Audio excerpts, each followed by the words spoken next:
আসসালামু আলাইকুম। মুমতাহিনা ঋতু স্বাগত জানাচ্ছি এনটিভির রাতের খবরে। মামলায় জড়িয়ে নিজের জীবন অভিশপ্ত এমন আক্ষেপ করে নোবেলজয়ী ডক্টর মোহাম্মদ ইউনূস বলেছেন, অপমানের চূড়ান্ত পর্যায়ে পৌঁছে গেলে আদালতের লোহার খাঁচায় ঢুকতে হয়। প্রায় 25 কোটি টাকা আত্মসাৎ ও পাচারের অভিযোগে দায়ের করা মামলায় দায় থেকে অব্যাহতি চেয়ে আবেদনের শুনানি শেষে এসব কথা বলেন তিনি। অভিযোগ গঠনের আদেশের জন্য 12 জুন দিন ধার্য করেছে আদালত। মইদুল ইসলামের রিপোর্ট।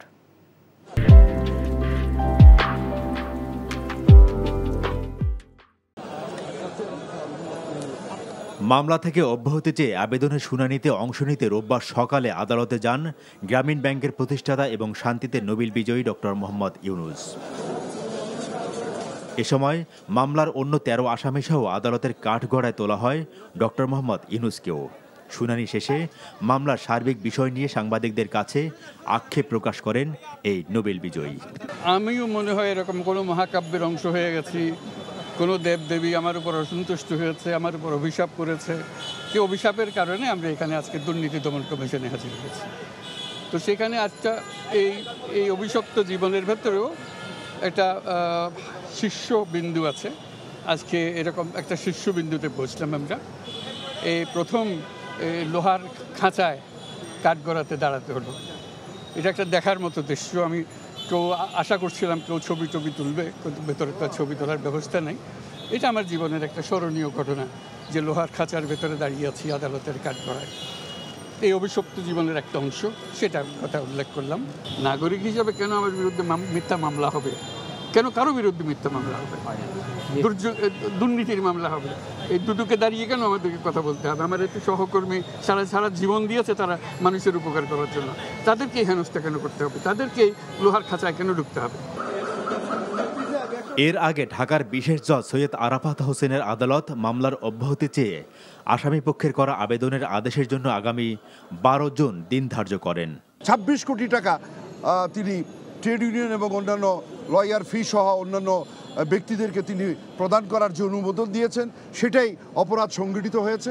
এবং আমরা মনে করি যে আমরা দুর্নীতি দমন কমিশনের পক্ষ থেকে 409 দণ্ডবিধির যে মামলা আমরা করেছি, মানি লন্ডারিংয়ের যে অপরাধ তার বিরুদ্ধে আমরা এনেছি এবং জাল জালিয়াতির যে অভিযোগ আমরা এনেছি, ইনশাল্লাহ আদেশের মাধ্যমে সেটা প্রতিফলিত হবে। টাকা যদি আত্মসাৎ করতে হয় তাহলে কেউ আমার কাছে এটা গচ্ছিত রাখতে হবে।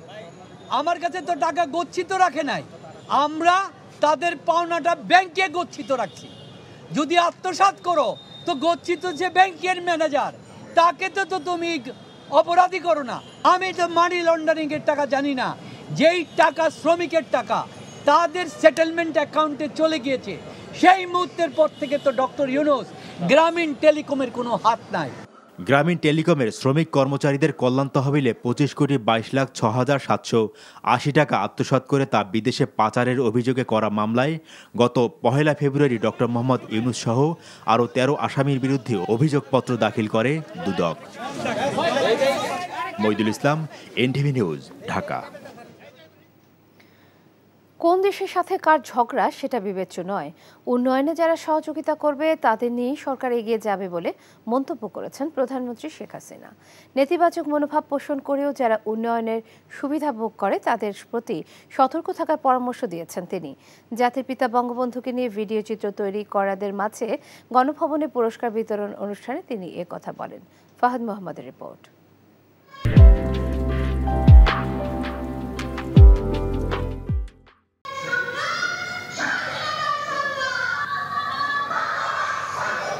জাতির পিতা বঙ্গবন্ধু শেখ মুজিবুর রহমানকে নিয়ে আমার দেখা বঙ্গবন্ধু শীর্ষক 1 মিনিট ব্যক্তির ভিডিও চিত্র নির্মাণ করেছে দেশের এক ঝাঁক তরুণ।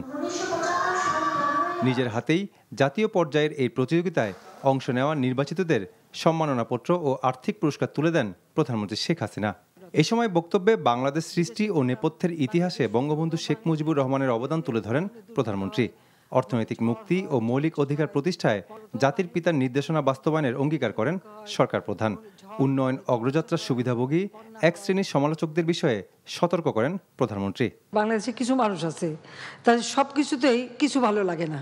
আমি বলি এটা হচ্ছে কিছু ভালো লাগে না করুক, যেটা করবো বলি এটার কি দরকার ছিল, মেট্রো রেল এটার কি দরকার ছিল, এক্সপ্রেসওয়ে খামাকে এগুলি করে পয়সা নষ্ট।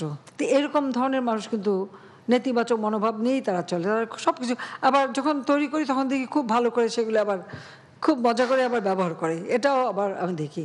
তো আমি এটাই বলবো তোমাদেরকে তৈরি হতে হবে, এই যে মুক্তিযুদ্ধের চেতনাটা যেন নষ্ট না হয়, অর্থাৎ বাংলাদেশ যে ক্ষুধা দারিদ্র্যমুক্ত উন্নত বাংলাদেশ গড়ে উঠবে তোমাদেরকে গড়ে তুলতে হবে। কোন দেশের সাথে কার ঝগড়া বিবাদ সেগুলো বিবেচনায় উল্লেখ করে প্রধানমন্ত্রী বলেন, দেশের উন্নয়নে যারাই সহযোগিতা করবে তাদের সাথে নিয়ে চলবে বাংলাদেশ। তোমরাই আগামী দিনের সৈনিক হবে আমার স্মার্ট বাংলাদেশ এগিয়ে নিয়ে যাওয়া। কারণ আমি সেই প্রেক্ষিত পরিকল্পনা করেছি 2100 সাল পর্যন্ত পরিকল্পনা তৈরি করে দিয়েছি, যাতে করে এরই পথ ধরে সময়ে সময়ে এর পরিবর্তন হবে, পৃথিবীর যুগের সাথে তাল মিলিয়ে চলতে হবে। আর আমরা সবসময় শান্তি চাই, আমরা যুদ্ধ চাই না, সকলের সাথে বন্ধুত্ব চাই, এবং সেই বন্ধুত্ব রেখেই কিন্তু আমি এগিয়ে যাচ্ছি। কার দেশের সাথে কার দেশের ঝগড়া সেটা আমার দেখার দরকার নাই, আমার নিজের দেশের উন্নয়নটা আমার আগে দরকার। আমার উন্নয়নে যারা সহযোগিতা করে আমি তাদেরকে নিয়ে চলবো, সেইভাবে আমরা এগিয়ে যাচ্ছি। বন্ধুত্ব ও শান্তি বজায় রেখেই বিশ্বের সাথে তাল মিলিয়ে বাংলাদেশকে এগিয়ে নেবার আশ্বাস দেন প্রধানমন্ত্রী।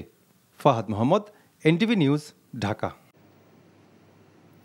ঋণ নিয়ে সরকার দেশের অর্থনীতিকে ধ্বংস করেছে বলে অভিযোগ করেছেন বিএনপি মহাসচিব মির্জা ফখরুল ইসলাম আলমগীর। একই সঙ্গে তিনি বলেছেন, ভবিষ্যৎ প্রজন্মকে লোনের ভেতরে ডুবিয়ে রাখতে চায় সরকার। জাতীয় প্রেসক্লাবে এক আলোচনা সভায় মির্জা ফখরুল বলেন, ক্ষমতায় টিকে থাকার জন্য সরকার রক্ষী বাহিনী তৈরি করেছে, যারা লুটপাট করে নিজেদের বিত্তশালী করেছে। রাষ্ট্রের সবচেয়ে গুরুত্বপূর্ণ দায়িত্বে থাকা ব্যক্তিদের লুটপাটের সুযোগ সরকার করে দিয়েছে বলেও অভিযোগ করেন বিএনপি মহাসচিব। বলেন, নির্বাচন ব্যবস্থাকে সরকার ধ্বংস করে দিয়েছে বলেই মানুষ এখন আর ভোট দিতে কেন্দ্রে যায় না। পত্রিকা খুললে আপনি লুট আর লুট আর লুট ছাড়া কিচ্ছু পাবেন না। সেনাবাহিনীর প্রধান সাবেক, যারা আমাদের রক্ষা করবে, আইন শৃঙ্খলা রক্ষা বাহিনীর প্রধান আইজি, তাদেরটা বেরিয়ে আসছে। সংসদ সদস্য চোরাচালানির সঙ্গে জড়িত, টুকরা টুকরা হয়ে যায়। কোনো দিকে কোনো জবাব দিতে নাই, কোনো চিন্তা নাই, কিচ্ছু নাই। একটাই শুধু, আমাকে ক্ষমতায় বসেই থাকতে হবে, এখান থেকে আমাকে নড়াতে পারবে না। তার জন্য আমি চতুর্দিকে সেই সমস্ত প্রতিষ্ঠানগুলোকে ধ্বংস করে দিয়ে আমার সমস্ত রক্ষী তৈরি করেছি। সাবেক আইজিপি বেনজির আহমেদ যদি দুর্নীতি করে থাকে তবে তিনি দেশে না থাকলেও তার বিচার হবে বলে জানিয়েছেন আওয়ামী লীগ সাধারণ সম্পাদক ওবায়দুল কাদের। আওয়ামী লীগের ধানমন্ডি কার্যালয়ে এক সংবাদ সম্মেলনে তিনি কথা বলেন। ৭৫-এর পর শেখ হাসিনা ছাড়া আর কেউ দুর্নীতির বিচার করার সাহস দেখাননি বলে জানান ওবায়দুল কাদের। কেউ দুর্নীতিতে জড়িত হলে অবশ্যই তার বিরুদ্ধে বিচার হবে উল্লেখ করে ওবায়দুল কাদের বলেন, মূল বিষয় হলো অভিযোগের বিষয়টিতে সরকারের দৃষ্টিভঙ্গি কেমন। শেখ হাসিনার নেতৃত্বাধীন সরকার এখন পর্যন্ত দুর্নীতির বিষয়ে কোনো সহনশীলতা দেখায়নি বলেও দাবি করেন আওয়ামী লীগ সাধারণ সম্পাদক। দুর্নীতিবাজ যেই হন না কেন আর যত শক্তিশালী হোক না কেন, সরকার এ বিষয়ে কোনো ধরনের আপোষ করবে না বলেও জানান তিনি। এখন কি উনি না থাকলে কি বিচার হবে না? তারেক রহমান বাইরে আছে বলে কি ট্যাক্সি বেশনের মামলা হয়নি, সেটা রায় হয়নি, এবং একসময় তাকে আসতে হবে। বেনজির যদি মামলায় দুর্নীতিবাজ সাব্যস্ত দেশে তাকে আসতে, এখানে সরকার কোনো আপোষ করবে। দেশের অর্থনীতি ক্রান্তিকাল অতিক্রম করছে জানিয়ে সিপিডি বলছে, নীতির দুর্বলতা, দুঃশাসনের অভাব এবং সুশাসনের অভাব এবং প্রয়োজনীয় সংস্কার করতে না পারার কারণে এই পরিস্থিতি। রাজধানীতে নিজস্ব কার্যালয়ে এক ব্রিফিংয়ে এসব তথ্য জানায় সংস্থাটি। গবেষণায় দেখা যায়, গত 5 বছরে চিনি, ব্রয়লার মুরগি, পেঁয়াজ এবং মোটা চালের দাম গড়ে বেড়েছে প্রায় 150%। আর শ্রীলঙ্কার চেয়েও দেশে বেশি মূল্যস্ফীতি এবং সরকারি ব্যর্থতার খেসারত দিচ্ছে জনগণ। হাসানুল শাওনের রিপোর্ট। করোনার আগের বছর 2019 সালে বাজারে বিভিন্ন নিত্যপণ্যের যে দাম ছিল তার সাথে বর্তমান দামের তুলনা করেছে centre for policy dialogue CPD, যাতে দেখা যায় গত 5 বছরে দেশের বাজারে চিনির দাম বেড়েছে 152%, পেঁয়াজের দাম বেড়েছে 164%, খোলা সয়াবিন তেলের দাম বেড়েছে 84%। এছাড়া ব্রয়লার মুরগি, মোটা চাল, মসুর ডাল, আটা, ময়দা এবং গরুর মাংসের দামও বেড়েছে অস্বাভাবিকভাবে। সিপিডি বলছে, দেশের বাজারে এসব পণ্যের দাম উন্নত অনেক দেশের তুলনায়ও বেশি। যেখানে বাংলাদেশে চিনি বিক্রি হচ্ছে এই মুহূর্তে 130 টাকা কেজিতে, সেখানে ইউরোপিয়ান মার্কেটে এই মুহূর্তে বিক্রি হচ্ছে 39 টাকা কেজিতে। যারা বড় আমদানিকারক এবং এককভাবে বাজারের অনেক ক্ষেত্রে নিয়ন্ত্রণ করছেন, তাদের কোনো ভূমিকা এক্ষেত্রে রয়েছে কিনা সেটা দেখা দরকার রয়েছে। এক্ষেত্রে সরকার যে উদ্যোগ কিছু নিয়েছেন, সে উদ্যোগগুলো অপর্যাপ্ত। শ্রীলঙ্কার চেয়েও আমাদের মূল্যস্ফীতি এখন বেশি। সুতরাং এই যে আমাদের দুর্ভাগ্য যে আমরা মূল্যস্ফীতিকে একটা সহনশীল পর্যায়ে রাখতে না পারা, এটি কিন্তু আমি বলবো যে সরকারের একটা বড় রকমের ব্যর্থতা। সিপিডি বলছে বর্তমান পরিস্থিতিতে মূল্যস্ফীতি কমানোর উদ্যোগের পাশাপাশি সামষ্টিক অর্থনৈতিক স্থিতিশীলতায় নজর দিতে হবে সরকারকে। সেক্ষেত্রে বাড়াতে হবে রাজস্ব আয়। এছাড়া বিভিন্ন খাতে সংস্কার কার্যক্রমকে এগিয়ে নেয়ার তাগিদ সংস্থাটির। আমাদের অর্থনীতি একটা চ্যালেঞ্জের ভিতরে রয়েছে। এই চ্যালেঞ্জ উপলব্ধি করে যে ধরনের ব্যবস্থাগুলো নেওয়া হচ্ছে, আদতে সেগুলো কাজে দিচ্ছে কিনা, অথবা কাজে যদি না দেয় তাহলে কি ধরনের পদক্ষেপ নেওয়া দরকার, সেই জায়গাগুলোতে সঠিক উদ্যোগের আমরা ঘাটতি দেখতে পাচ্ছি। আমরা মনে করি মূল্যস্ফীতি কমানো এবং এক্সচেঞ্জ রেটের জায়গায় স্ট্যাবিলাইজ করবার ক্ষেত্রে সরকার বেশি গুরুত্ব দেবেন। উন্নয়ন প্রকল্পে রাজনৈতিক প্রভাবশালীদের দৌরাত্ম্য কমানোর তাগিদ দেয় সিপিডি। রাজনৈতিক প্রভাবশালী ব্যক্তিরা বিভিন্ন মন্ত্রণালয়ের ক্ষেত্রে তারা প্রজেক্ট পেয়ে থাকেন এবং বরাদ্দ বাড়ে, তাদের জন্য সময়কাল বাড়ে, ব্যয় বাড়ে। সেই জায়গাতে যদি দুর্নীতির সুযোগ থাকে তাহলে কিন্তু যতই আমরা বলি যে সরকার ব্যয় কমিয়ে আনবেন, সরকারি ব্যয় কিন্তু কমে আসার সম্ভাবনা কম। এছাড়া আসছে বাজেটে সামাজিক নিরাপত্তা বেষ্টনীর আওতা বাড়িয়ে কম আয়ের মানুষকে স্বস্তি দেওয়ার পরামর্শ দিয়েছে CPD. Hasanul Shaon, NTV news, Dhaka. নির্ধারিত সময়ের মধ্যে বাংলাদেশি 16,970 কর্মী মালয়েশিয়া যেতে পারেননি বলে জানিয়েছেন প্রবাসী কল্যাণ ও বৈদেশিক কর্মসংস্থান প্রতিমন্ত্রী শফিকুর রহমান চৌধুরী। একই সঙ্গে তাদের যেতে না পারার কারণ খুঁজে বের করতে 6 সদস্যের কমিটি গঠন করেছে প্রবাসী কল্যাণ মন্ত্রণালয়। রোববার প্রবাসী কল্যাণ মন্ত্রণালয় মালয়েশিয়ার শ্রমবাজার নিয়ে সৃষ্ট সংকট নিয়ে সাংবাদিকদের ব্রিফ করে এসব তথ্য জানান তিনি। প্রতিমন্ত্রী বলেন, 31 মে পর্যন্ত 5,26,676 জনকে মন্ত্রণালয় অনুমোদন দিয়েছে। জনশক্তি কর্মসংস্থান ও প্রশিক্ষণ ব্যুরো থেকে ছাড়পত্র দেওয়া হয়েছে 4,93,642 জনকে। নির্ধারিত সময় 31 মে পর্যন্ত প্রায় 17,000 কর্মী দেশটিতে যেতে পারেনি। এ ঘটনায় অতিরিক্ত সচিব নূর মোহাম্মদ মাহবুবকে প্রধান করে 6 সদস্যের একটি কমিটি করে 7 দিনের মধ্যে প্রতিবেদন দিতে নির্দেশ দেওয়া হয়েছে বলেও জানান প্রতিমন্ত্রী। এদিকে কর্মী হিসেবে মালয়েশিয়া যেতে না পারার সংক্ষুব্ধ কেউ মামলা করলে তদন্ত করে ব্যবস্থা নেওয়া হবে বলে জানিয়েছেন সিআইডির অতিরিক্ত পুলিশ মহাপরিদর্শক মোহাম্মদ আলী মিয়া। রাজধানী মালিবাগে সংস্থাটির সদর দপ্তরে আয়োজিত অনুষ্ঠানে সাংবাদিকদের তিনি কথা বলেন। সোশ্যাল মিডিয়া দেখে কিশোর গ্যাং তৈরি হচ্ছে বলেও জানান তিনি। তরুণ সমাজকে যুক্ত করে সচেতনতার মাধ্যমে ডিজিটাল অপরাধ বন্ধে কাজ করা হচ্ছে বলে জানান তিনি। সিআইডির আর্কাইভে বঙ্গবন্ধু হত্যা মামলা এবং 21 আগস্ট গ্রেনেড হামলা মামলার নথি সহ গুরুত্বপূর্ণ ও স্পর্শকাতর মামলার নথি ও তথ্য সংরক্ষণ করা হচ্ছে বলেও জানান তিনি। নির্বাচন ব্যবস্থা ঢেলে সাজাতে রাজনৈতিক সদিচ্ছা জরুরি, কিন্তু দলগুলোর মধ্যে এখনও বৈরিতা প্রকট। নির্বাচন ভবনে ট্রান্সপারেন্সি ইন্টারন্যাশনালের সঙ্গে নির্বাচনী ব্যবস্থার কাঠামোগত পরিবর্তন নিয়ে আলোচনা শেষে একথা বলেন প্রধান নির্বাচন কমিশনার। আর টিআইবি জাতীয় নির্বাচন পদ্ধতিগত পরিবর্তন সহ বেশ কিছু পরামর্শ দিয়েছে কমিশনকে। নূর হোসেনের রিপোর্ট। নির্বাচন ভবনে গিয়ে জাতীয় নির্বাচনের নানা অসঙ্গতি বিশ্লেষণ করে নির্বাচন কমিশনকে বেশ কিছু পরামর্শ দেয় টিআইবি। সংস্থাটির নির্বাহী পরিচালক ডক্টর ইফতেখারুজ্জামান বলেন, সংসদে এক দলের একচ্ছত্র উপস্থিতি দেখা যায়। এ সময় জন আকাঙ্ক্ষার প্রতিফলনে বেশ কিছু পরামর্শ দেন ডক্টর ইফতেখার। নির্বাচন কেন্দ্রিক আমাদের যে জাতীয় প্রত্যাশা, ভোটের যে অধিকার মানুষের, সেটি সঠিকভাবে প্রতিপালিত হওয়ার মতো সুযোগ সৃষ্টি হয়। এই কারণে আমরা উভয় পক্ষে আমরা মনে করছি আমাদের লক্ষ্য উদ্দেশ্য একই রকম। তবে নির্বাচনকালীন সরকার পদ্ধতি নিয়ে ঐকমত্যে পৌঁছানো এবং সংখ্যাগরিষ্ঠ দলগুলোকে নির্বাচনে আনা চ্যালেঞ্জ বলে মনে করে টিআইবি ও কমিশন। ইলেকশন কমিশন একা কখনোই সুষ্ঠু অবাধ নিরপেক্ষ নির্বাচন করতে পারবে না যদি না রাষ্ট্র এবং সরকারের পলিটিক্যাল উইল এর সপক্ষে থাকে, এবং রাষ্ট্রের যদি পলিটিক্যাল উইল সপক্ষে থাকে তাহলে administration, police, law enforcing agencies তারা তাদের দায়িত্ব সঠিকভাবে পালন করতে বাধ্য হবে। নির্বাচনকালীন সরকার যেটি আছে হয় তার নিরপেক্ষ এবং স্বার্থদ্বন্দ্বমুক্ত ভূমিকা পালনের জন্য উপযোগী বাধ্যবাধকতা এইটি নিশ্চিত করা, সেইটি কিন্তু পৃথিবীর বিভিন্ন দেশে আছে। সেই চর্চা থেকে আমাদের শিক্ষা নেওয়ার অনেক সুযোগ আছে। যদি একেবারে নিরপেক্ষ নির্বাচনকালীন সরকারের ব্যবস্থায় ফিরে যাওয়া সম্ভব হয়, তাহলে হয়তো দেশবাসী সেটাকে স্বাগত জানাবে, আমরাও স্বাগত জানাবো। এদিকে পটুয়াখালীতে নির্বাচনী আচরণবিধি লঙ্ঘনের দায়ে কমিশনে এসে জবাব দেন দুর্যোগ ও ত্রাণ প্রতিমন্ত্রী মহিবুর রহমান। আমার জানার বাইরে এরকম কোনো কারণেও যদি কোনো আইন আপনাদের ভঙ্গ হয়ে থাকে, তো এটার জন্য আমি দুঃখ প্রকাশ করতেছি। নূর হোসেন, এনটিভি নিউজ, ঢাকা। কোনোভাবেই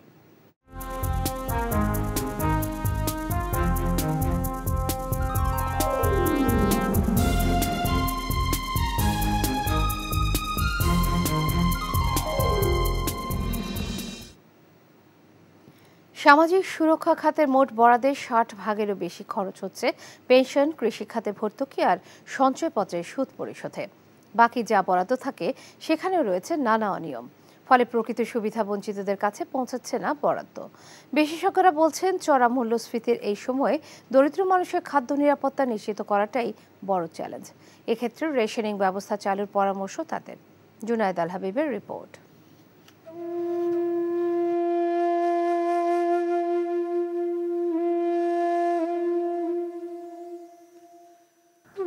নুরি বেগম, বয়স ৮০ ছুঁই ছুঁই, নেই কোনো স্থায়ী ঠিকানা। অতিথি পাখির মতো কাটিয়ে দিয়েছেন জীবনের ৮টি দশক। এখন ঠিকানা টঙ্গীর তুরাকপাড়ের ছোট্ট এই খুপড়িটি। জীবন প্রদীপ নিভুক প্রায় নুরি বেগমের এখনো অপেক্ষা মৃত্যুর আগে পাবেন একটু মাথা গোজার ঠাই।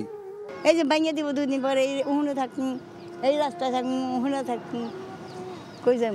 আমাকে একটা দিত সবার বাড়ি ঘর, তে শান্তি থাকতাম, ভালো একটা বাড়িতে থাকতাম, একটু ফ্যানের তলে থাকতাম। হীরা বেগমের গল্পটা আরও করুন। স্বামীকে হারিয়ে প্রতিবন্ধী সন্তান নিয়ে জীবন যুদ্ধে লড়ে যাচ্ছেন 2 যুগেরও বেশি সময় ধরে। খালি তোমাকে কাঠ বানাই দেবো, প্রতিবন্ধীর কাঠ খেয়ে দেবো, কেউ দেয় না। উনি নিজে আনতে পেলে খাই, না খাইয়া থাকি, কে জিজ্ঞাসা করে না। পিছিয়ে পড়ায় মানুষগুলোর জীবনের গল্প ভিন্ন হলেও না পাওয়ার হিসেবটা অভিন্নই। অথচ দরিদ্র জনগোষ্ঠীর জীবনমান উন্নয়নে সরকার প্রতি বছর বরাদ্দ দিচ্ছে হাজার হাজার কোটি টাকা। ওই জায়গায় ছিলাম, মেঘের বাড়ি খাইয়া, মেঘের চুবান খাইয়া 2 বার বরাবর এই জায়গায় আছি। যদি পুনর্বাসন না হয়, তাহলে এইভাবে পানিতে আমরা কতদিন বাস করব, কতদিন এভাবে জলে ডুববো, জলে ভাসবো। চলতি অর্থবছরে সামাজিক নিরাপত্তা খাতে সরকারের বরাদ্দ 1,26,272 কোটি টাকা থাকলেও এখানেও রয়েছে শুভঙ্করের ফাঁকি। এর বড় অংশ চলে যাচ্ছে অবসরপ্রাপ্ত সরকারি কর্মকর্তা কর্মচারীদের পেনশন, কৃষিতে ভর্তুকি আর সঞ্চয়পত্রের সুদের জন্য। মূল্যস্ফীতির জাতাকলে পিষ্ট নিম্ন আয়ের মানুষের দুর্ভোগ কমাতে বরাদ্দ বাড়ানোর পাশাপাশি রেশনিং ব্যবস্থা চালু করার কথা বলছেন বিশেষজ্ঞরা। উচ্চ মূল্যস্ফীতিতে স্বল্প আয়ের মানুষ, নিম্ন আয়ের মানুষের উপরে একটা নেতিবাচক প্রভাব পড়েছে, তাদের ক্রয় ক্ষমতার ইরোশন হয়েছে। সেদিক থেকে আমার মনে হয় যে সেখানে বরাদ্দটা তুলনামূলকভাবে বেশি রাখা। পরিকল্পনা কমিশনের তথ্য বলছে, সামাজিক সুরক্ষা খাতে সুবিধা পাচ্ছেন দেশের মোট জনগোষ্ঠীর 1/3 বেশি মানুষ। অথচ দেশে দরিদ্র মানুষের সংখ্যা 18%, যার মধ্যে অতি দরিদ্র মাত্র 6.5%। তাই বাড়তি সুবিধাভোগীদের নিয়ে যেমন প্রশ্ন উঠেছে, একই সঙ্গে এর সঠিক বিতরণ ও স্বচ্ছতা নিয়েও রয়েছে নানা অনিয়মের অভিযোগ। বিশেষজ্ঞরা বলছেন, শুধু বরাদ্দ বাড়ানো নয়, এর বিতরণ ও বন্টনে আনতে হবে স্বচ্ছতা, নিশ্চিত করতে হবে জবাবদিহিতা। জুনায়েদ আল হাবিব, এনটিভি নিউজ, ঢাকা। আসছে বাজেটে সাধারণ মানুষের উপকার হবে না এমন কোনো প্রকল্প স্বাস্থ্য খাতে নেওয়া হবে না বলে জানিয়েছেন সংশ্লিষ্ট মন্ত্রী ডাক্তার সামন্ত লাল সেন। দুপুরে সচিবালয়ে তার জেনেভা ও লন্ডন সফর নিয়ে আয়োজিত সংবাদ সম্মেলনে এক প্রশ্নের জবাবে একথা বলেন তিনি। বাজেটে বরাদ্দের জন্য মন্ত্রণালয় থেকে প্রস্তাবনা দেওয়া হয়েছে, তা পাশ হবার পরই কাজ শুরু হবে বলে জানান মন্ত্রী। এই মৌসুমে ডেঙ্গু রোগের বিস্তার রোধে সর্বাত্মক প্রস্তুতি নেওয়া হয়েছে। তবে মশা ও লার্ভা ধ্বংসের দায়িত্বে থাকা বিভিন্ন প্রতিষ্ঠানকে যথাযথভাবে কাজ করতে হবে বলেও মনে করেন সামন্তলাল সেন। তবে সবাই সম্মিলিতভাবে সচেতনতা না বাড়ালে ডেঙ্গু প্রতিরোধ কঠিন বলেও মনে করেন তিনি। চট্টগ্রামে ইসলামী ব্যাংকের লকার থেকে 149 ভরি স্বর্ণ উধাও হয়েছে। কিভাবে ব্যাংকের লকারে স্বর্ণ চুরি হলো আর লোপাটের সাথে কারা জড়িত এ নিয়ে ধূম্রজাল সৃষ্টি হয়েছে। গ্রাহকের অভিযোগের পর ঘটনা তদন্ত করছে ব্যাংক কর্তৃপক্ষ। তাদের দাবি, গ্রাহক ছাড়া কারো কাছে চাবি থাকে না। এরপরও সিসি ক্যামেরা ফুটেজ পর্যালোচনা করার পর জানানো হবে। আর আদালতে মামলার প্রস্তুতি নিচ্ছেন ওই নারী গ্রাহক। চট্টগ্রাম থেকে আরেজ আহমেদের পাঠানো রিপোর্ট। চট্টগ্রাম সহ সারা দেশে এখন আলোচনার কেন্দ্রবিন্দু ব্যাংকের লকার থেকে বিপুল পরিমাণ স্বর্ণের গয়না চুরি। ভুক্তভোগী ওই নারী গ্রাহকের অভিযোগ, ইসলামী ব্যাংকের চকবাজার শাখায় গত 17 বছর ধরে লকার ব্যবহার করে আসছেন। গত 29 মে ব্যাংকে কিছু স্বর্ণ আনতে গেলে তার নির্ধারিত লকার খোলা ও লকার থেকে প্রায় 149 ভরি স্বর্ণ কম পান। 29 তারিখ গিয়ে দেখলাম যে ওই যে পুরা আমার লকারটা পুরা খোলা। লকার ইনচার্জ প্রথমে তো উনি ঢুকে বলতেছে, ম্যাডাম আপনার লকারের নাম্বার কত? আমি বলছি আমার লকার তো 44। বলছি ম্যাডাম আপনার লকার তো খোলা। আমি আমার লকার কেন খোলা হবে? আমি তো ওই মুহূর্তে পুরা মানে ফিটে হওয়ার মতন উপক্রম। পরে হাত ঢুকাই দিছি, পুরা হাত ঢুকার পর দেখলাম সামনের দিকে যে গোলগুলা ছিল কিচ্ছু নাই, পিছনের দিকে 7-8টা প্যাকেট না, জাস্ট বক্সের মধ্যে রাখি তো 7-8টা বক্স, 2টা বক্সের মধ্যে অল্প অল্প গোল্ড পাইছি আর 5-6টার ভিতরে নাই, খালি। ব্যাংক কর্তৃপক্ষ বলছে গ্রাহক ছাড়া অন্য কারো লকার খোলার কোনো সুযোগ নেই। এরপরে লকারে প্রবেশে সিসিটিভির ফুটেজ তারা পর্যালোচনা করছেন। এখানে কোনো চুরির কোনো সুযোগ নেই, কোনো ডাকাতির কোনো সুযোগ নেই, কিন্তু আমাদের সম্মানিত গ্রাহক যেহেতু অভিযোগ করেছেন, আমাদের দীর্ঘদিনের গ্রাহক, আমরা এই জন্য এটাকে সিরিয়াসলি নিয়েছি। আসলে কি করছে আমরা আমাদের দিক থেকে তদন্ত করে দেখছি। অভিযোগ পাওয়ার পর 3 সদস্যের কমিটি গঠন করেছে ব্যাংক কর্তৃপক্ষ। ইতিমধ্যে কাজ শুরু করেছে কমিটি। NTV news desk. কোরবানির ঈদকে সামনে রেখে গরু ছাগল পুষে ঈদের ঠিক আগেই ক্ষতির মুখে পড়েছেন উপকূলের গৃহস্থরা। ঘূর্ণিঝড় রিমালে কারো গরু মরে গেছে, পানিবন্দী হয়ে কারো গরু ছাগল রোগাক্রান্ত হয়ে পড়েছে, আর জলোচ্ছ্বাসে ভেসে গেছে অনেকের হাঁস মুরগি। কোরবানি ঈদে ভালো দাম পাবার আশায় যারা ছিলেন, এখন তাদের কপালে শুধুই হতাশা। ঝালকাঠি ঘুরে আরও জানাচ্ছেন হাসান মাহমুদ, ছবি তুলেছেন আয়নাল আহমেদ। ঘর গেরস্থালি নিয়ে ব্যস্ত আটপৌরে জীবনের জবেদা খাতুনের অষ্টপ্রহর কষ্টে কাটে এই জ্যৈষ্ঠে।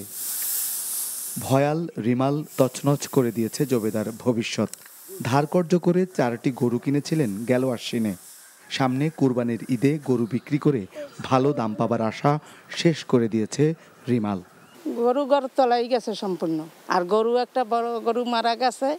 কোরবানিতে এবার বেচতাম তা কিছু টাকা পয়সা হইতো, তা তো নেই এখন। কোরবানিতে প্রতি বছরই গরু বেচতাম, এবার আর বেচতে পারবো না, আছি ভীষণ অসহায়ের মধ্যে। জবেদার মতো জামাল হোসেনও ছাগল পুষছিলেন কুরবানির ঈদকে সামনে রেখেই, কিন্তু রিমালের ছোবল জামাল হোসেনের কপালেও এঁকে দিয়েছে হতাশার কালো মেঘ। গোয়াল টোয়াল বাসে গেছে, ঘরে চাল ছিল, চাল পুষে গেছে, নষ্ট হয়ে গেছে প্রায় 20-25 কেজি চাল। কোরবানি করে পাঁচালাম, এখন বিক্রি করা যাবে না, ছাগল ল্যাংড়ে হয়ে গেছে। 10-12 দিন ঘাস খাওয়াইতে না, দাম পাবো না। জবেদা জামালের মতো উপকূলীয় অঞ্চলের বেশিরভাগ গেরস্থরাই গরু ছাগল হাঁস মুরগি হারিয়ে অসহায় হয়ে পড়েছে।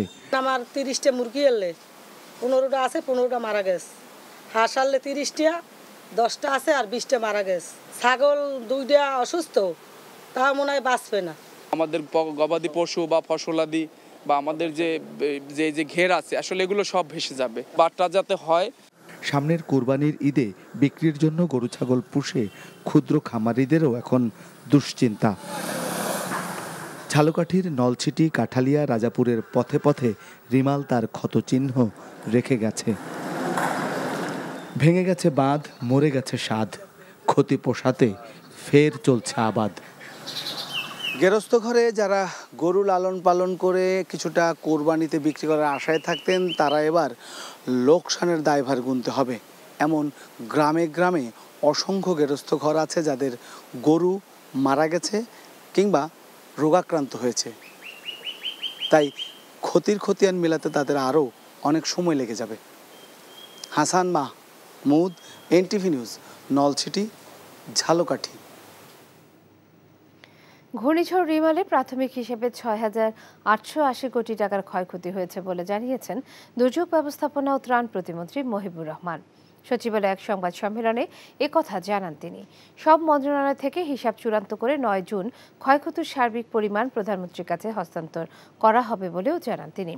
এখন পর্যন্ত পাওয়া হিসেবে ১ লাখ পুকুর, ১,৫০০ ট্রলার, ১,১৬৩টি প্রাথমিক বিদ্যালয় এবং পানি সম্পদ মন্ত্রণালয়ের ৮৮৯টি স্থাপনা ক্ষতিগ্রস্ত হয়েছে বলে জানানো হয় সংবাদ সম্মেলনে।